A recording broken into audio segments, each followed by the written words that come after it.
14 साल राम को वनवास मांगने के पीछे ये राज।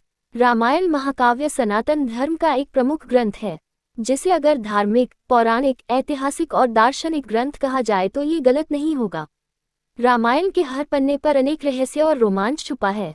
रामायण की सबसे बड़ी घटना भगवान राम का वनवास जाना है।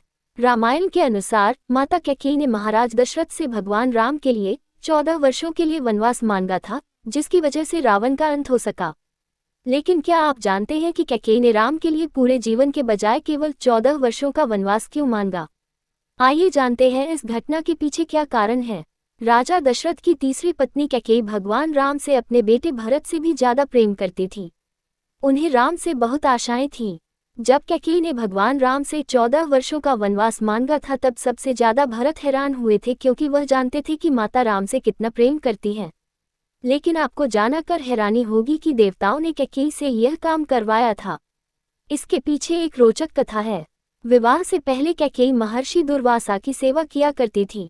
कैकेयी की सेवा से प्रसन्न होकर महर्षि दुर्वास ने कैकेयी का एक हाथ वज्र का बना दिया और आशीर्वाद दिया कि भविष्य में भगवान तुम्हारी गोद में खेलेंगे।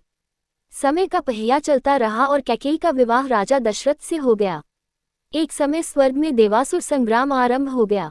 देवराज इंद्र ने राजा दशरथ को सहायता के लिए बुलाया। रानी कैकेयी भी महाराज की रक्षा के लिए सारथी बनकर देवासुर संग्राम में पहुंच गई। युद्ध के दौरान दशरथ जी के रथ के पहिए से कील निकल गया और रथ लड़खड़ाने लगा। ऐसे में कैकेयी ने कील की जगह अपनी उंगली लगा दी और महाराज की जान बचा ली।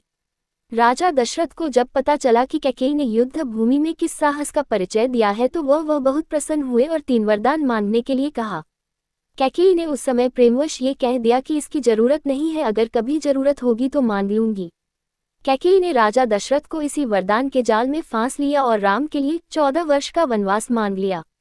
लेकिन 14 वर्ष के लिए वनवास क्यों मांगा, इसके पीछे कई राज हैं।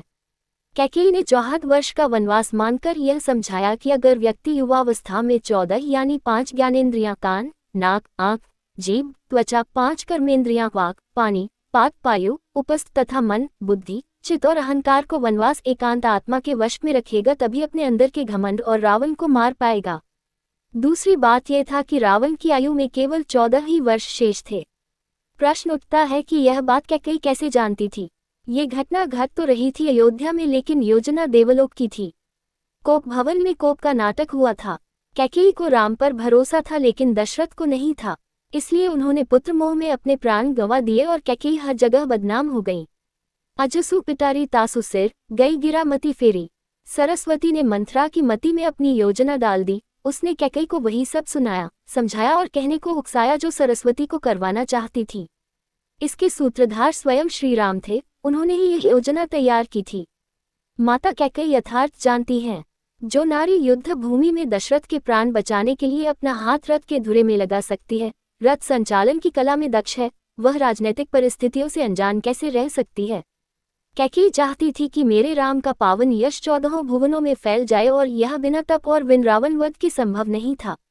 कैकेयी जानती थी कि अगर राम अयोध्या के राजा बन जाते तो रावण का वध नहीं कर पाएंगे, इसके लिए वन में तप जरूरी थी। कैकेयी चाहती थी कि राम केवल अयोध्या के ही सम्राट न बनकर रह जाएं, वह विश्व के समस्त प्राणियों के हृदयों के सम्राट भी बने। उसके लिए राम को अपनी साधित शोधित इंद्रियों तथा अंतःकरण को तप के द्वारा तदर्थ सिद्ध करना होगा। देवलोक में बनाई गई इस योजना का केंद्र राक्षस का वध था।